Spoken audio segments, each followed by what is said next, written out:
Which quarterback should you target in fantasy football this season? I'm going to help answer that question. On top of that, we're going to look at some good bargain or sleeper picks. I'm going to give you my top 20, but before we get into that, what's crack-a-lackin'? It's your boy Barushmo, just in case you did not know. So go ahead, become a bro and subscribe. Leave a thumbs up if you enjoy the video. So let's go ahead and let's dive in. First, we have the high price, high reward tier, and this is basically the cream of the crop, the cream of the crep, the top quarterbacks, but they come at the cost of a high draft pick. Guys like Lamar Jackson have a current ADP of the second round, as does Patrick Mahomes. Dak Prescott actually comes at a very good value, and we'll get into him. He's a fifth round current ADP, and then Russell Wilson is at the fourth round. Now, Dak Prescott, he's a very interesting choice because he was the QB2 last season, and since 2016, he hasn't finished worse than 11th in fantasy points among quarterbacks. The Cowboys, they have the third easiest schedule this season, and technically this is a contract year for Dak, so he might have to come out and prove, hey, I'm worth big money, give me big money. Next, we have the make plays with their feet tier, and it's kind of obvious what this tier is. These quarterbacks give you a Russian upside. They won't necessarily have the best passing performances, but they can, but they won't of the other tier I just mentioned.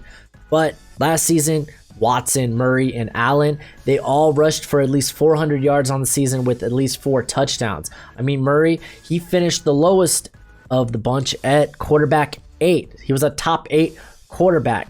Currently, Watson and Murray, they have an ADP of the 5th round, but Josh Allen's kind of interesting. He has an 8th round ADP, so that's a great bargain because currently, I mean, dude, he had John Brown and Cole Beasley last season. Last year, they led the league in yards of separation among any receiving duo. They added Stephon Diggs, who separation, that's kind of his thing. So this should only help out Josh Allen. He has no excuses this year. He needs to be a more accurate quarterback, but he comes at a great price with that Russian upside.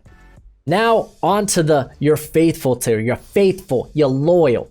These guys win healthy, and I emphasize healthy. These quarterbacks typically put up top 12 fantasy performances. They don't cost too much, and you'll usually be fine having these guys as your stars because you addressed other more important positions earlier in the draft.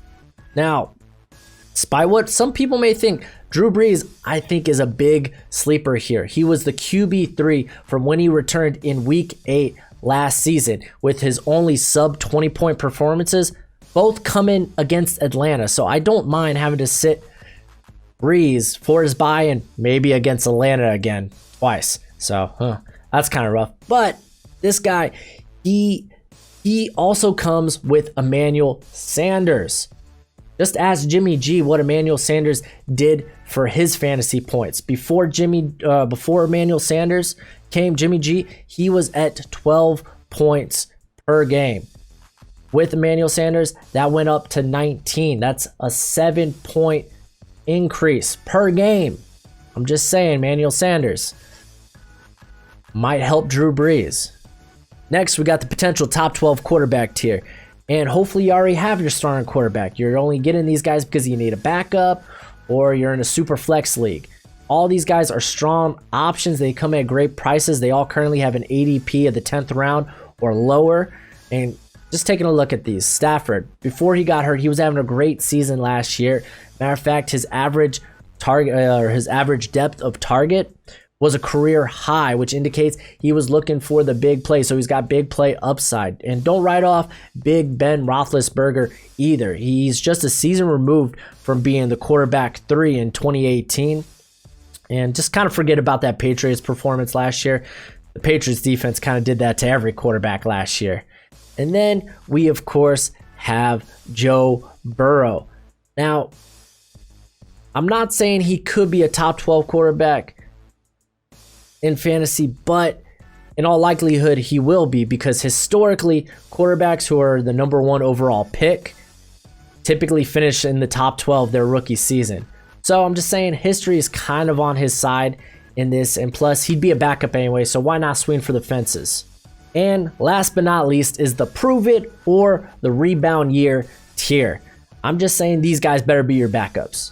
If not, then shame on you. What are you doing? I'm not saying these guys are busts. I'm just saying they have big bust potential compared to the guys higher on this list. I'm not saying I think Ryan Tannehill is going to do poorly. I'm just saying he's in a run-heavy offense that has one of the best run backs in the league, Derrick Henry. And he kind of came in the year as a backup after being cast off of the Miami Dolphins. So I'm just saying there's some things that aren't very tantalizing to me when I'm looking for my starter at quarterback in fantasy football. And honestly, Daniel Jones is kind of an enticing option to stash on your bench.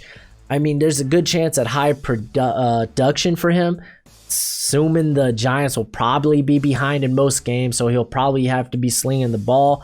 And he's actually got some pretty good playmakers in Tate, Sterling Shepard, and Slayton. And maybe if he has a healthy Evan Ingram. And guess what? Saquon, he kind of likes to catch passes out of the backfield. So yeah, he's actually got a ton of weapons. So regardless, I think he's worth a shot, if not just a stash on your bench. But that's it for the video. Go ahead, do that YouTube thing. It's always much appreciated, much obliged. And until next time, you be easy, my friends. Later.